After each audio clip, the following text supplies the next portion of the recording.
भैंस की कुर्बानी बिल्कुल जायज है, कुरान मजीद से भी साबित है, कुरान मजीद की तफासिर से भी साबित है, हदीस पाक से भी साबित है, हदीस पाक की शुरुआत से भी साबित, कुतुब फिक्र से भी साबित है, मज़ाहिब अरबा से भी साबित, बल्कि उलमा ने फरमाया कि इस पर इजमा है, भैंस की कुर्बानी के जवाज पर इजमा है। कुरान मजीद में सूरतुल हज में आयत नंबर 34 में जिन जानवरों की कुर्बानी के जवाज का फरमाया गया उनमें लफ्ज इस्तेमाल किए मिन बहीमतिल अनआम, बेजबान चौपाए अनआम। अब अनआम में कौन से जानवर शामिल है? कुरान मजीद में सूरतुल अनआम आयत नंबर 142, 143 और 144, इसमें वो 4 जोड़े बयान की, ये अनआम है। आखिर में जो बयान किया वो बयान किया मिनल बकर इस्नैन, एक जोड़ा गाय और उसके नर का है, यानी बैल और गाय।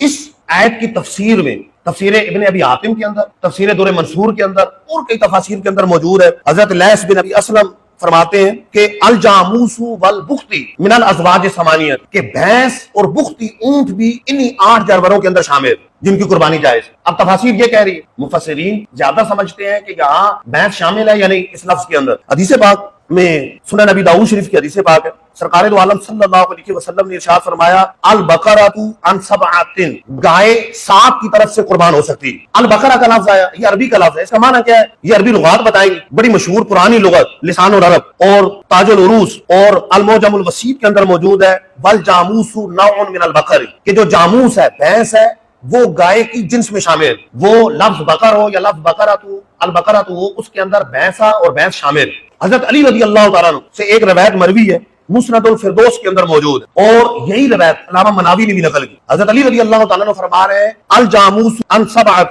के जामूस भैंस कुर्बानी में 7 की तरफ से काफी। इमाम हसन बसरी रज़ी अल्लाह तआला अन्हु फरमाते हैं कि भैंस की कुर्बानी दुरुस्त है, भैंस की कुर्बानी जायज है। अच्छा, इसी तरह मज़ाहिब अरबा को अगर देखें, अल मुदव्वना इमाम मालिक की, उसमें ना सिर्फ इमाम मालिक का कौल लिखा है बल्कि सुफियान सौरी का कौल भी लिखा हो। काला सुफियान व मालिक, सुफियान सौरी और इमाम मालिक फरमाते हैं कि इन्नल जवामीसा मिनल बकरी, जो भैंस है ये बकरा के अंदर शामिल है, इनकी कुर्बानी दुरुस्त है। इसी तरह इमाम अहमद बिन हंबल की एक किताब है, उनके मसाइल पर मुश्तमिल किताब है मसाइल इमाम अहमद बिन हंबल, उसके अंदर भी मौजूद है कि भैंस की कुर्बानी दुरुस्त है, भैंस बकरा के अंदर शामिल है। इमाम नववी शाफई, उनकी किताब अल मजमू है शरहुल मुहज़्ज़ब, उसके अंदर मौजूद है कि भैंस जो है ये अल बकरा के अंदर शामिल है, भैंस की कुर्बानी दुरुस्त है, जामूस की कुर्बानी दुरुस्त है। बल्कि जो इजमा के मौजू पर किताबें लिखी गई जिनमें इजमा बयान किया गया, एक इजमा की किताब है इब्न मुंज़िर की, ये इजमा के मौजू पर लिखी गई कि जो इजमाई मसाइल है इसके अंदर बयान हुई, उस किताब का नाम भी अल इजमा। उसके अंदर इमाम अबू बकर मोहम्मद बिन अल मुंज़िर फरमाते हैं अजमाऊ, उलमा का इजमा है किस बात पर? इस बात पर